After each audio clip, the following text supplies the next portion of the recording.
You're listening to the Platte River Bard.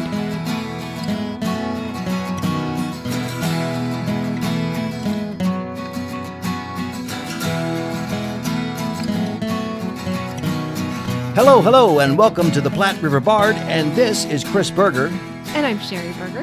And today we are here with Aaron Butler, Stephen Williams, and Jocelyn Reed of the Crossing the Street, a festival of many voices. Welcome, one and all, to our little show. Thank you very much for talking with us today. Welcome. Thank you for welcoming us. Thank you for having us. Yeah. Thank you. Well, I'm so excited that we finally get to do this. Yes. And I know the festival is coming up soon, and there are so many questions. Let's start with Stephen, who is the self-proclaimed facilitator of said event. Let us know what's the event about, and what are the kinds of things we can sort of look forward to seeing here. Great. Thank you for having us, first of all. It's a pleasure to be here with you. This has been a project of faith, I think, in many, many ways. This came about, started in a conversation on August 29th back in 2020 between Jocelyn Reed and myself. Kind of birthed out of the Black Lives Matter movement that happened during the summer. We're all very, very, very familiar with. And Jocelyn had a dream one night after Chadwick Boseman's passing and everything else that came out of that summer that Jocelyn came up and said, I want to do something. I want to do something that helps our Black actors in our community find their voices and have a means to express themselves in a meaningful way. And she had brought forward a specific play, Twilight Los Angeles 1992 by Anna Devere Smith, which is about the beatings after the beating of Rodney King back in 1992. Okay. And I was familiar with the play. I love the play. I love her writing. And I was very intrigued. The faculty was very intrigued. Unfortunately, the rights had been taken. So I think there's something that's in the works, bigger film or something. We were unable to get the rights. So I reached out back to Jocelyn. I said, we want to support you. That's how I feel as a middle-aged white man. That's the way I feel that I can support my students, our students as a faculty. So we started down this path of what can we do? Well, how can we support you? And we came up with this idea, Jocelyn mainly, came up with this idea of let's create a festival of Black voices, of BIPOC voices. I love it. And it's turned into, I'm just so proud of these students. The legwork that they have done to put this together, it's pretty astounding. And I'm really looking forward to, we're going to Tech this weekend for the show that opens previews next Wednesday, and it'll run all the way through March 13th. And now's the time, I'm as facilitator, whatever my title is now, whatever hat I'm wearing today. It's just an opportunity for us to stand back and watch the students really do what they've been trained to do. And that's just to carry forward and share these wonderful stories. Well, and I'm anxious to hear about Jocelyn's dream on how this came about. That kind of fits into what Stephen just said. Do you want to share that dream, Jocelyn? Yeah, I can do that for you. I think Stephen did a pretty good job of I feel like looking back on my dream, I've sort of built this up to be like, and I rode in on a unicorn, and Chadwick Boseman looked me in the eye and with the voice of God said, but it was really just more like a dream about UNO producing Twilight Los Angeles, because when I do monologues for any audition, that's like the first book I go to. It's a book of monologues. She interviewed shopkeepers and people on the streets, citizens of Los Angeles during this really pivotal moment in their history. And from those interviews created this piece of theater. And I just thought, especially in Omaha with the death of James Scurlock in 2020, and like Stephen was saying, Black Lives Matter. And that was just such a emotionally charged season of my life, summer of 2020. And Stephen, one day in practicum, just mentioned, if you have any ideas for a spring semester, just let us know, because we're really looking to do things that students are passionate about. And I was really passionate about that. I wanted to include Black people, Indigenous people, Latino people, just anyone who feels isolated and felt frustrated during that time, and to an extent still feel that way with things that continue to happen in our society today. So I mean, I'm super stoked. It's crazy to think Stephen said August 29th of 2020 was when we first started having this conversation, and it's happening next week. Like, that just blows my mind. It's been a long time coming, and you've worked really hard for it. And, you know, just to say, you're not alone, and these voices are not alone. There are so many people that are standing with you that may not look like you, but they are standing with you. And we're just so happy to be able to talk about it today. So you are co-producing it, Jocelyn, and Aaron Butler is also co-producing it. Yes. And talk a little bit about Aaron and what is your role in this so far? Yeah. So I'm co-producer. I've become an actor. It's funny. Actually, Jocelyn messaged me and she's like, "Hey, do you want to co-produce this thing?" And me being me, I read that as assistant producer. So I was like, yes, of course. And then it happened to be a co-producer. I was like, oh, I have to step up even more. Well, that's a lot Step more up work. you did. Step up you did. You've done such a good job.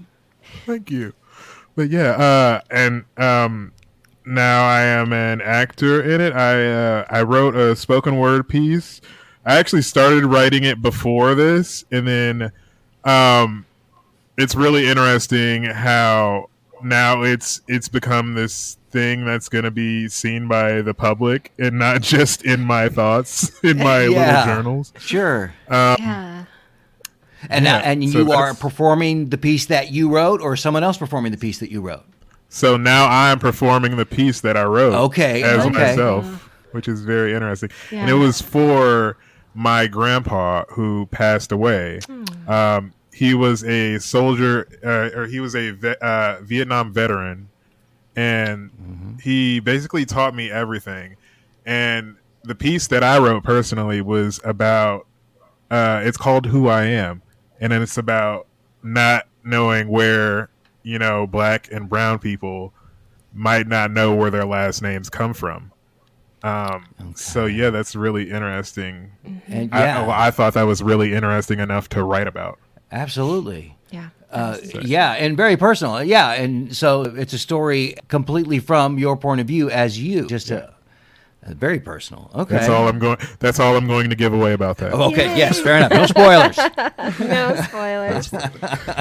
So how many plays did you and Jocelyn have to read from other writers, or how did that process The work? submission process and all that. So basically, we tried to get writers from around the city, and people were kind of finicky. Like maybe I could have the time, and I'm just like, can I do this with 100 different people? I don't know if I can get around to all those people. Right.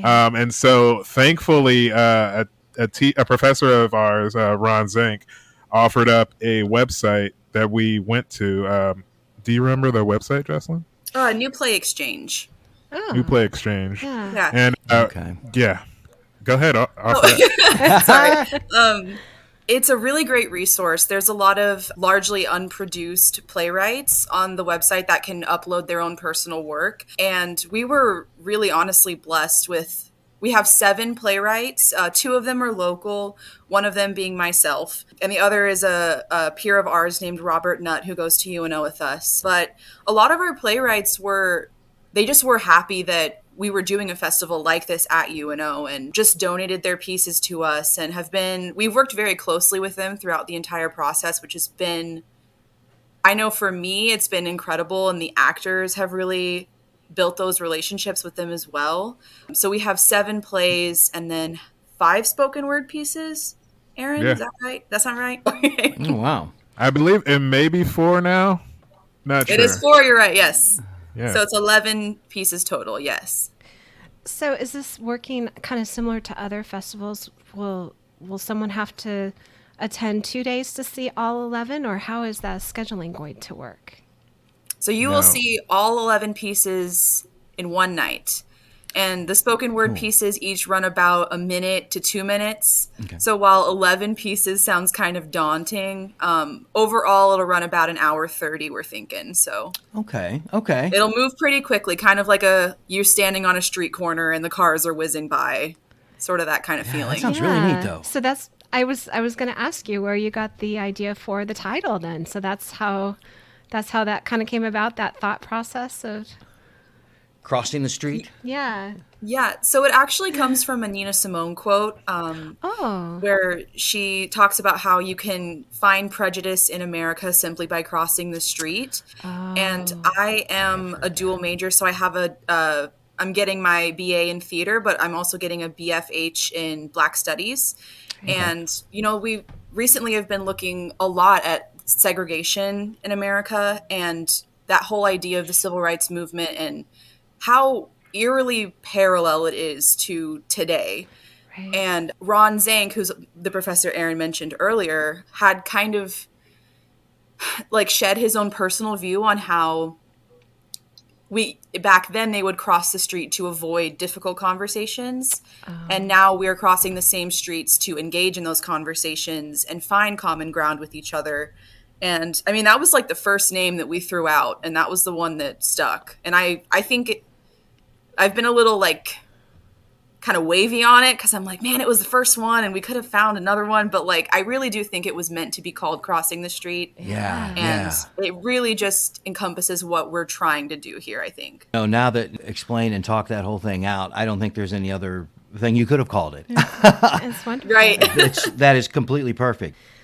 So just a little bit more philosophical. So what kind of things I know that this is wonderful to bring this to everyone, but what do you hope to accomplish with this festival, and what messages would you really like for this festival to bring about?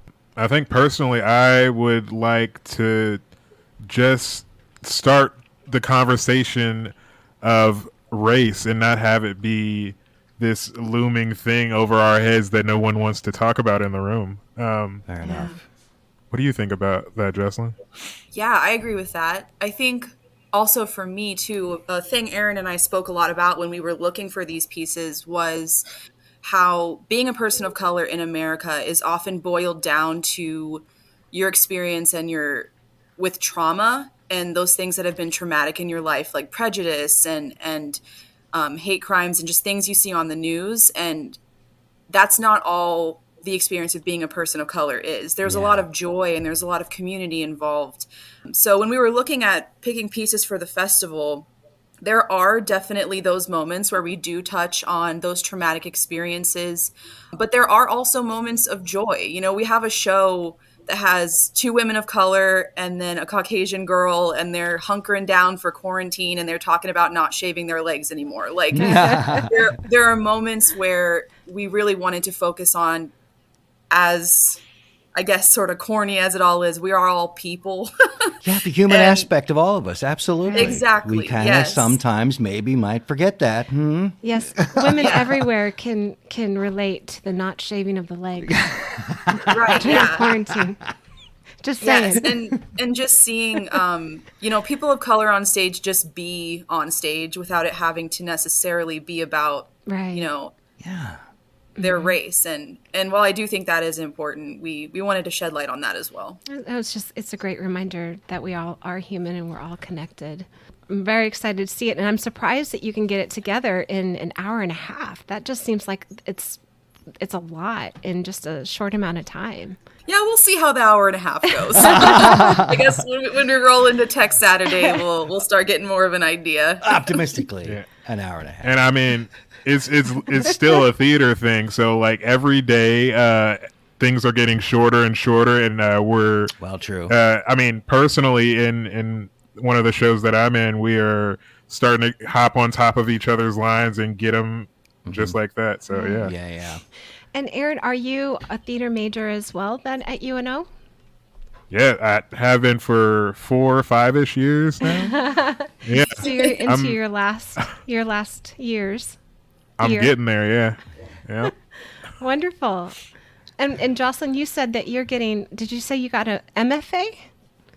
They have it's a BA program A BA. For theater, and then a BFH, which is a soft science and Black studies. Okay, so I have a that's dual major. There you go. Okay. So is this your last year as well? It is, yes. I graduate in May. Wonderful. Congratulations. You get Thank to go you. out. I am ready. Are you ready? Yeah. Yes. Yes. Well, and I'm sure, with the pandemic, it hasn't seemed like the normal college experience as your first couple of years. But congratulations. You guys get to go out with a bang on this wonderful festival and this great message that we all really need right now. Thank you. I mean, I was personally really lucky. I got to be the first show that I was ever in was called Blood at the Root, and it was so similar to the topics that we're talking about now. Yeah. And now one of my last shows is going to be this, and it's amazing. Yeah. Full Kind of full circle. Yeah, absolutely. It's Very wonderful. nice indeed. And just as a college question, because you guys have been there for more than the last couple of years, what has, and both involved in theater, what has the sort of the college theater experience been pre-pandemic, during, post-pandemic? What changed? I don't know. What do you think changed and did something change maybe for the good because of time away? You know what I mean? I don't know. It's an That's interesting really- perspective that you guys have I've been now. thinking about that a lot lately, actually, because so I do costume design by trade now. That's kind of but I also have directed and playwritten. I don't know. I wear all sorts of hats, I guess. Yeah. But I don't really spend a ton of time in our green room area, which is kind of where all the kiddos hang out. Okay. And everybody that I spent the majority of my career at UNO with has already graduated, except for Aaron and one other person. Okay. So it's been over the last 2 years, it's been really sad not being able to have those cast parties and hang out in the green room between classes and things like that. Things where we were used to doing that every day. Mm-hmm. And then now I can go in the green room again, and I've been kind of spending time in there, and I don't know, just meeting all of these new students. And there's been a good change, I think, in the industry that I've seen doing freelance work and also at the collegiate level, where there's more of an ensemble feeling. It's no longer separated between we're the designers and I'm the director and you're the actors. It's we're doing this together. Interesting. So I think that's been a good change. Yeah. But I do miss hanging out, I'll tell you. Yeah. Yes. Can't blame you there.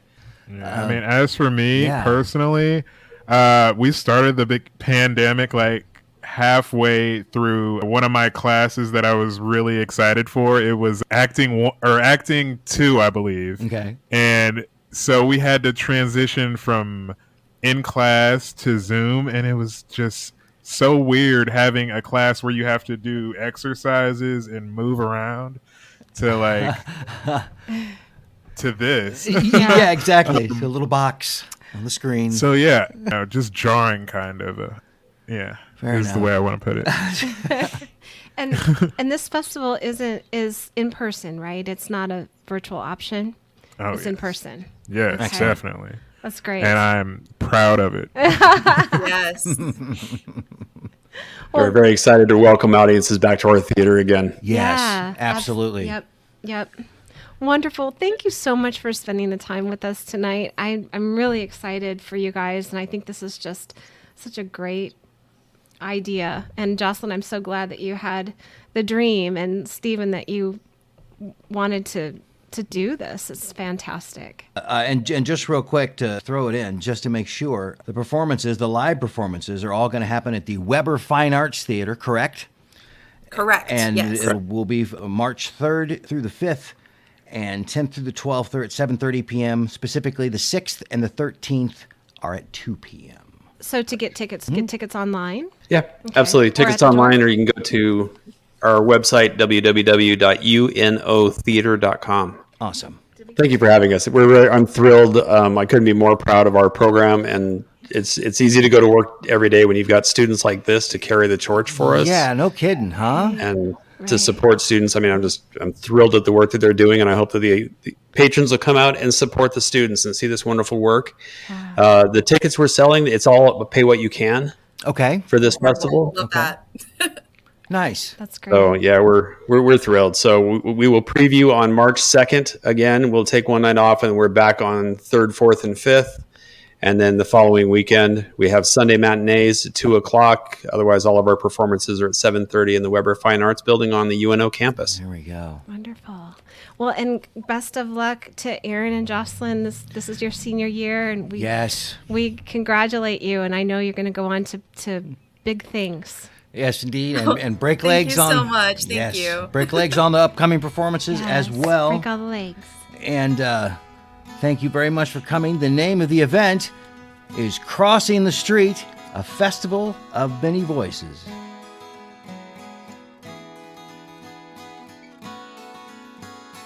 Thank you for listening and supporting the arts in the Platte River area and beyond. Please subscribe to our podcast so you are sure to catch all of our future episodes and join us on social media. We are on Facebook, Instagram, and Twitter. Music for this podcast was used with permission by Screaming Skull Productions. See you next time on the Platte River Bard.